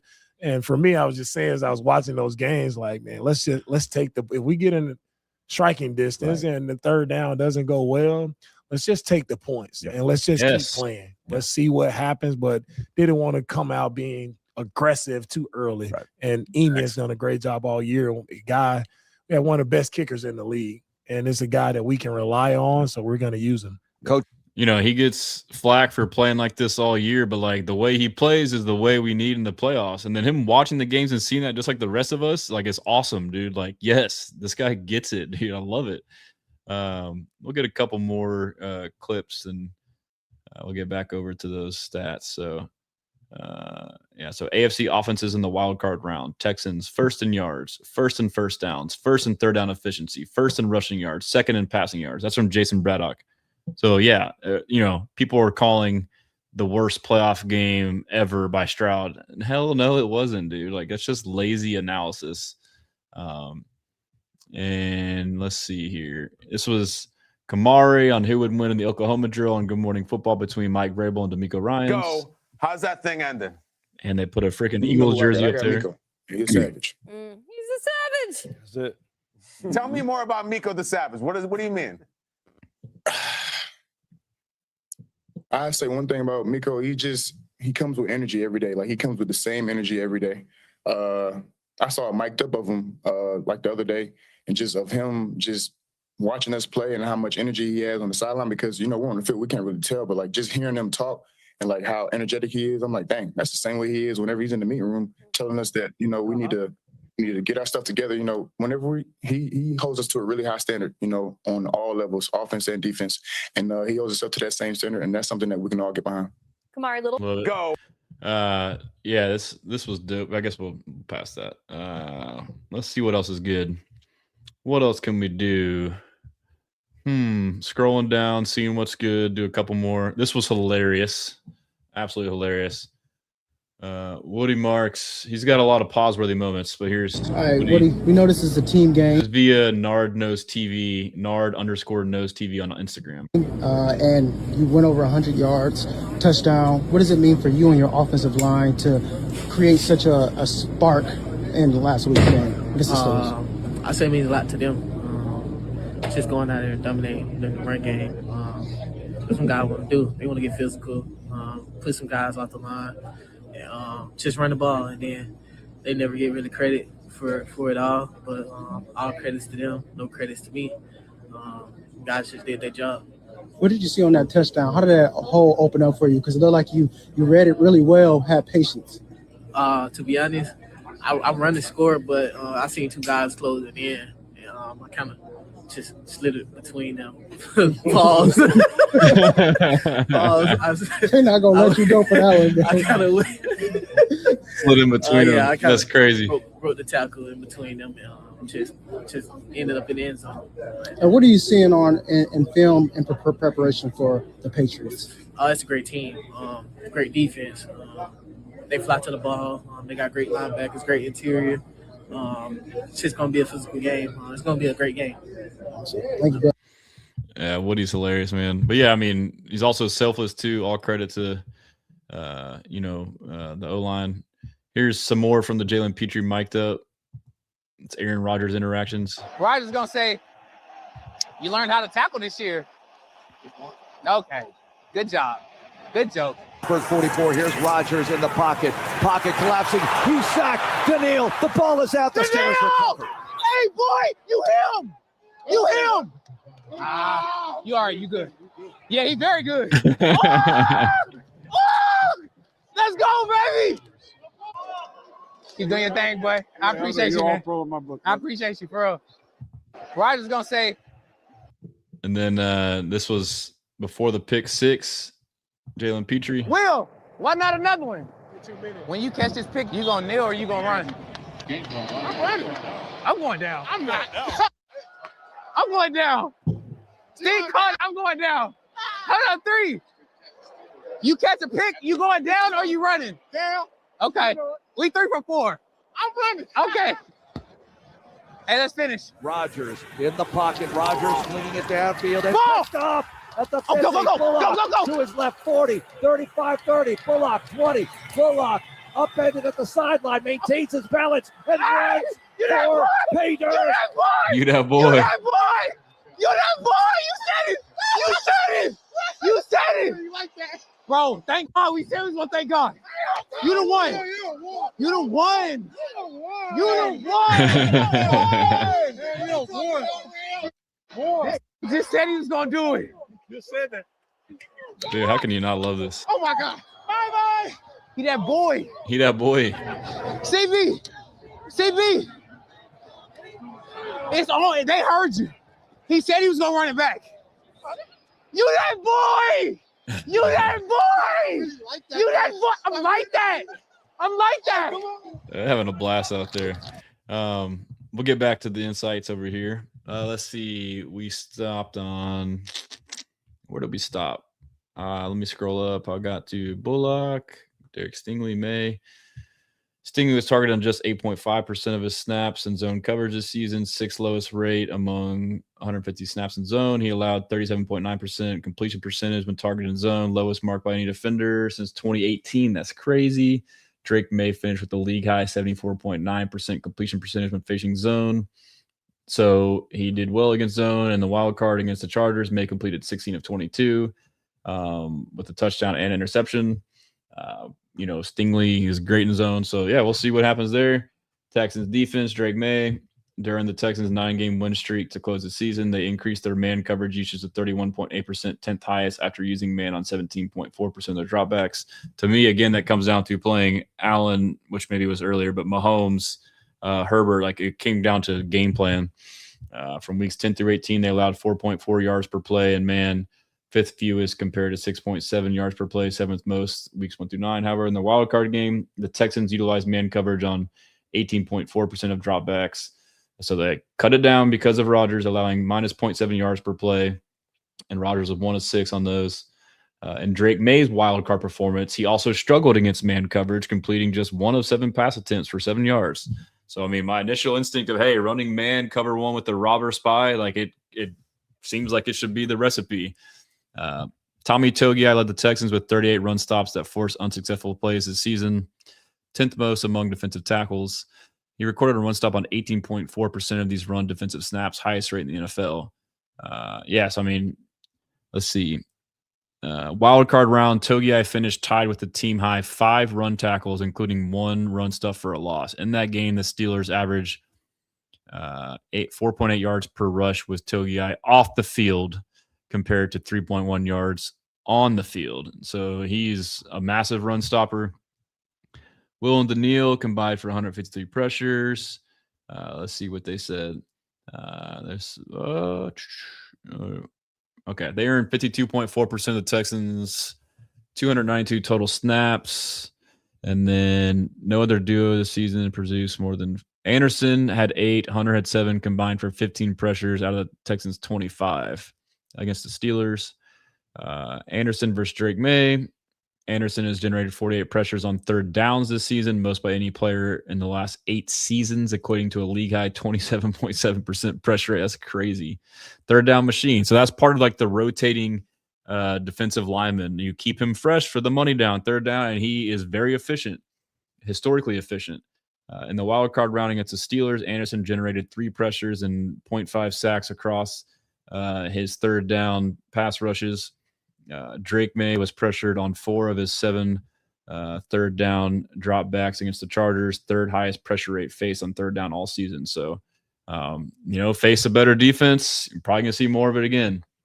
Will Campbell versus Will Anderson Jr. Left tackle Will Campbell allowed pressure on 11.5% of his pass blocking snaps during the regular season, the 8th highest rate among left tackles. So, like, all this talk about Will Campbell, his PFF grade wasn't the best. Right now it's just a name. He's a rookie. Like, Ursary is playing better than him in that regard. In his return from injury, Campbell surrendered a team-high 6 pressures on 40 pass blocks in the Patriots wild card game. 6 pressures on – dude, come on, dude. Will and Daniil, come on, dude. During the regular season, Will Anderson Jr. aligned on the left edge on 76.5% of his snaps. But in the wild card round, he shifted to the right edge on 76.9, creating more frequent matchups against the left tackle in that game. So Will's getting to pick. And Will generated team high 8 pressures. So his playoff Will, he got to do it. He went off. He's probably going to match up against Campbell, who is the better matchup, and go to work, dude. Come on.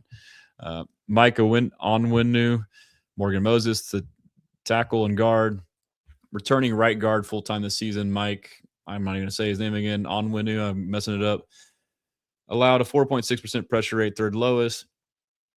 And so he's pretty solid at right guard. He joined the Patriots offseason, his 8th straight season playing 400 pass blocking snaps at right tackle. He allowed 2nd lowest pressure rate of his career, 7.9. So the right side's pretty solid, 5th lowest rate between the right guard, right tackle. Hunter Henry versus the Texans defense. Henry gained 3rd most receiving yards among tight ends on play action passes this season, 333. So he's a big. And then it says adding another one on the wild. He had 5 touchdowns. He had one in the wild card game off play action.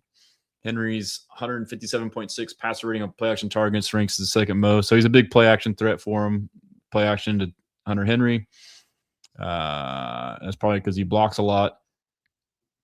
Keyshawn Butte and Stephon Diggs. Booty or Butte earned the most yards per target, 12, and highest passer rating when targeted among wide receivers this season. 71.7% targets came 10-plus air yards downfield. So he's kind of like their vertical threat, where May throws a great deep ball. 2nd highest with, May likes to throw it deep. We saw the numbers earlier too.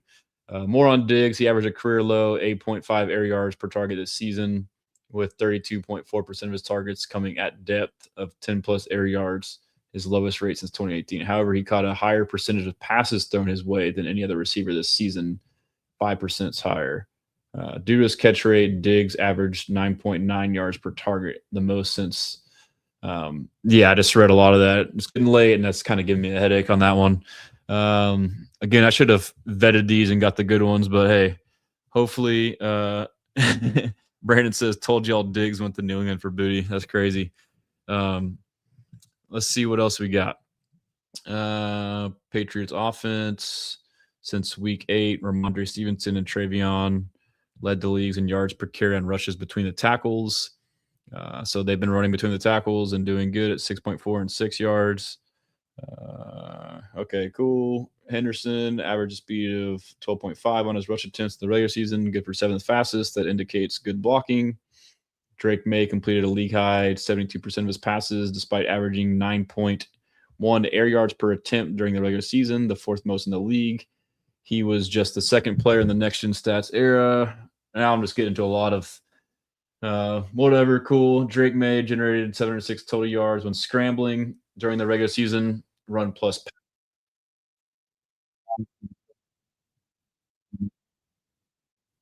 All right, here we go.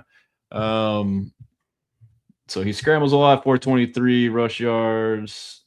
In the wild card games, Chargers, May scrambled for 60, 3rd most in his career, but did not throw for a single yard when scrambling. So that's huge. I mean, you'll take him getting 60 yards rushing and none scrambling. That's a big part of his game, is scrambling and passing when running. Patriots, 56% of plays called passes on plays when holding a lead. So, I mean, Vrabel is kind of old school defensive minded coach, but he's kind of aggressive.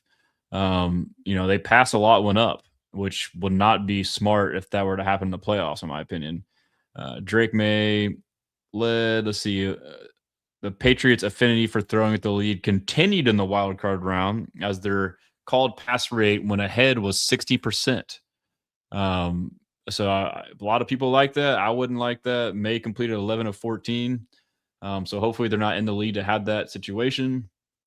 May was pressured on 38.6% of his dropbacks, 6th highest rate. He completed 61.5% of his passes under pressure, 2nd highest. Let's see. And if there's a wild card, that trend carried into the wild card round when the Texans pressured Aaron Rodgers on 45% of his dropback. Or it says, when generating pressure in the regular season, the Texans allowed just 39.5%. So May gets good completion when pressured. Texans defense allows low. The trend continued for the Texans in the playoffs on Rodgers. He was only 45%. Only had 5 of 13 for 47 yards. Christian Gonzalez, when he is on the field, the Patriots defense is allowed 1.4 fewer yards per dropback. When Gonzalez is in the lineup, the Patriots held offenses to minus 107.8 EPA while allowing plus 0.06 without him playing. So yeah, he's a big part of their defense. Jalen Hawkins was targeted on 3.8% of his snaps in zone coverage, 5th lowest mark, and allowed 7 receptions for 62 yards on 16 targets, and 4 interceptions. So he's a good zone coverage free safety. And yep, Robert Spillane allowed 3.7 yards per called run with him on the field, so he's a good run stopper. Christian Ellis tackled the ball carry on 15% of the snaps, 9th highest. So he's a tackling machine. Patriots defense missed just 11% of their tackles during the regular season, but converted a league low 58% of opportunities behind the line of scrimmage. So they tackle well, but not necessarily behind the line of scrimmage. Despite the high rate of missed tackles, the Patriots allowed just 4.3 yards per missed tackle when contacting the ball carrier. So like the Texans, like you kind of swarm, and if you don't get there, someone else is there. Deploying base personnel on 25.7% of their defensive snaps, 12th lowest. The Patriots allowed just 3.2 yards per rush. So they're not in base all the time. However, opposing run games generated 42.2% success rate against a Patriots base personnel. So that's like I said, in the 3-4, if we get them in that, we can run the ball against them. Let's see if I'm almost done. Oh my God, there's so many of these. This is insane. Man, I don't even know which ones to look at. I want to try and here, you know what? I'll play a video and I'll read through while I play a video and try to find a good one. Here is Petrie on the mic'd up for the scoop and score for Sheldon Rankin. Pocket collapsing. Rodgers is going to go down and the ball is out. Who's got it? Rankins picks it up. He's on the move. 30, 25, 20, 15, 10, 5. Touchdown, Sheldon Rankins. Get busy. Get busy, boy. Let's go. What team? Oh! You that boy? You that boy? That's game. That's game. That's game. You that boy? Good call, baby. Good call. Hey, how y'all make it look so easy though? They them boys. Well, wait till y'all see the rush. It was nasty. Hey, I think she win. Shit was nasty. All I see was a scoop and score. I say escort. And then here's Petrie to Miles Bryant talking about Batman for the game. Steelers game. Pretty funny. During the national anthem, what you was thinking about? At the 6, Stroud takes the snap, takes the toss behind him, throws right side. Christian Kirk to the end zone. Touchdown. I tell you what I was thinking about. Hey, Dark Knight. The Dark Knight. The Dark Knight. When they was singing the red, I say, where Bane at? You know what I'm talking about? I say, oh, we good. The whole field collapsed. I say, what is gonna happen? Oh, this is what he said. What's a beautiful voice? Great job. Then I say, boop. Phil gone. That's the best. Legendary. I don't know. You think it's better? You think it's better than the Joker? They ain't go crazy though. It's the voice. They were fighting in a down there. That hit the wall. I was born in it. Molded by it. Molded by it. I said, oh, this is I tough. didn't see the damn lights. I was mad. When he was fighting Batman at the end too, he was hitting them both, and then he hit the that rock like he was in a combo. He bombed. Hurry up, man. Yeah. All right, I'm gonna do a couple on here and then kind of go back. So yeah, I talked about May and Stingley, how May had success basically against Stingley last year, throwing it deep, and then this year Stingley's been like, not allowing anything deep. And then it talks about Stroud versus Man, 67% in the red zone. Nah, that one's whatever. I'm kind of tripping right now. I'm getting tired. Let's see here. What was another one I saw? So May against the blitz did well, 6 of 9, 122. So that tells me like we don't need to blitz. Run cover 1 and then run simulated pressures, faking the blitz if you do on third down. And then I saw another one that I thought was good. You know what? I don't know, man. There's just too much on here. My brain's fried. It's late. I'll probably go through these on my phone and post or tweet them if they're any good. I'll go back and just do a couple more videos to send you guys off. I know there's a good Casario one that you guys could enjoy with his scouting report if I can get to it on my timeline. Let's see if I can get to it here. It's probably, right here. This will be a good one. It's a 4-minute one. Here you go. Coach, well, if it's a coordinator, tell us about the New England Patriots. Yeah, look, it's a hard place to play in January, so they make it tough on the opponent, but they've done a great job. I mean, this will be the best team that we've played so far this season. Everything starts with Mr. Kraft and Jonathan and ownership, and then Mike has come in. Mike's been one of the best coaches in this league, and he's kind of put his stamp and imprint on the team, and they've had to deal with some things with T. Will and the defensive coordinator being out, but I mean, Mike, he has a certain mindset. He's probably as physically, mentally tough as a player was when he played. And you see that imprint on their team. Offensively, I mean, Josh has come in and done a phenomenal job. I mean, Josh is one of the best coordinators in the league. And then Zach Kerr has done a pretty good job working with Mike on the defensive side of the ball. It's kind of interesting. You look at his background. He was an offensive coach. So we've talked about different coaches and kind of working on the other side of the ball. And he's transitioned to the defensive side of the ball. And then Coach Springer in a kicking game, it's his second year, but I mean, their special teams are as good as any in the league. So, and offensively, I mean, everything kind of starts with Drake. I mean, Drake's playing at an MVP level. He's probably going to be in the conversation. The biggest thing with him is his accuracy, not only short and medium, but down the field. He's as accurate in the deep throws as any quarterback. As athletic, different, but kind of like Josh Allen a little bit, can keep plays alive with his legs. He was a leading rusher the other night, I think, against the Chargers. So, I mean, pass rush will be important, but he's as much a factor with his legs as he is, throwing a football. 2 really, really good backs. I mean, Henderson is explosive, as fast as hell. If there's space, he's gone. So we have to get multiple hats to the ball. And then Stevenson has kind of been in and out, had some injuries, but he's as versatile running back as there is in the league. He's really a true 3-down back. He can carry the ball, he can pass protect, and he's good in the passing game as well. So 2 really good backs, 2 really good tight ends. Yeah, so this interview was on Tuesday morning, and John Harris, who asked the question before, normally they ask this like, Monday or Tuesday when they have time to scout. And he's like, I don't know if you want to do the scouting report. He's like, no, like I haven't, like, no, I just know from knowing. Like, this is just off the rip, dude. I mean, Hunter Henry has been as consistent a player at that position, very instinctive, smart, good hands. Hooper's a good complement. So they got a good group, tight ends, running backs, and a receiver. I mean, Steph is their leading receiver this year. So got really good contributions from him. Booty gives him a lot of plays, not a few, but a lot of plays down the field, vertical threat.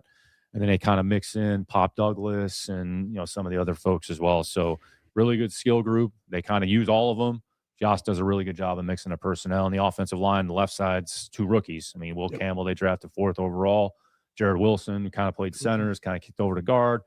Bradbury, they signed a free agency. Onwenu is really the one player that's held over, and then Morgan Moses. So, I mean, they're a top 5 offense, top 3 offense in the league. They've been very explosive, very productive, and tackling is going to be important, going back to kind of what you mentioned there before, Mark. And then defensively, they do a really good job with their scheme. They make it hard on the offense. They signed Milton in free agency, gave him a lot of money, and he's produced. him and Barmore inside, and then, signed Landry, who was with Coach Vrabel in Tennessee. Caleb Chason has kind of been a little bit of a reclamation project there, and he's had a really good season. And an inside linebacker, I would say, is probably one of the strengths of their defense. They're 3-4 deep. I mean, they got Gibbons, they got Ellis, Spillane is their leading tackler. They're tough, they're instinctive, they're around the ball. Mapu gives them some plays in the kicking game. And at safety, they got the two Cal Bears, drafted Woodson in the 4th round, who's among their leading tacklers, and Hawkins. I mean, they're very similar. They're both 6 foot, 200 pounds, run well, instinctive. And then they got one of the best corners of the league in Gonzalez, and probably one of the best slot corners of the league in Marcus Jones. And then they sign, in free agency, they signed Davis, who gives them really good play in a perimeter as well. So, I mean, this is a formidable defense, and the kicking game, arguably one of the best returners potentially in the history of football from an average standpoint, Marcus Jones. I mean, he's a big play waiting to happen. Houston grad, Houston product. So the fans around here know him. And then 2 rookie specialists, rookie long snapper, rookie place kicker, and then Berger's in his 2nd year. So this is a very well-balanced team, top 10 offensively and defensively.